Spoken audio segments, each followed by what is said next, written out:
আরজিকর কাণ্ডের প্রতিবাদে তৃণমূল রাজ্যসভা সাংসদ পদ ছাড়লেন জহর সরকার।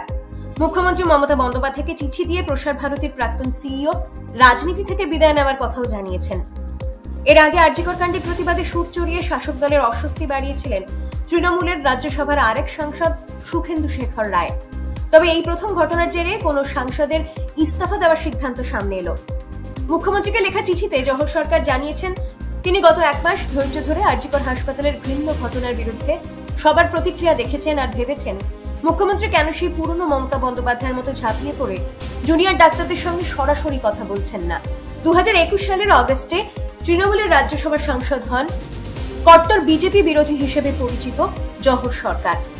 সাংসদ হওয়ার পর একাধিক ইস্যুতে কেমব্রিজ প্রাক্তনীর সঙ্গে দলের মতবিরোধ হয়। চিঠিতে জহর সরকার স্পষ্ট উল্লেখ করেছেন, কোন সরকারের বিরুদ্ধে মানুষের এমন ক্ষোভ, এমন অনাস্থা তিনি আগে দেখেননি। এখন সরকার যে পদক্ষেপ নিচ্ছে তা অনেক দেরি হয়ে গিয়েছে বলে উল্লেখ করেন তিনি।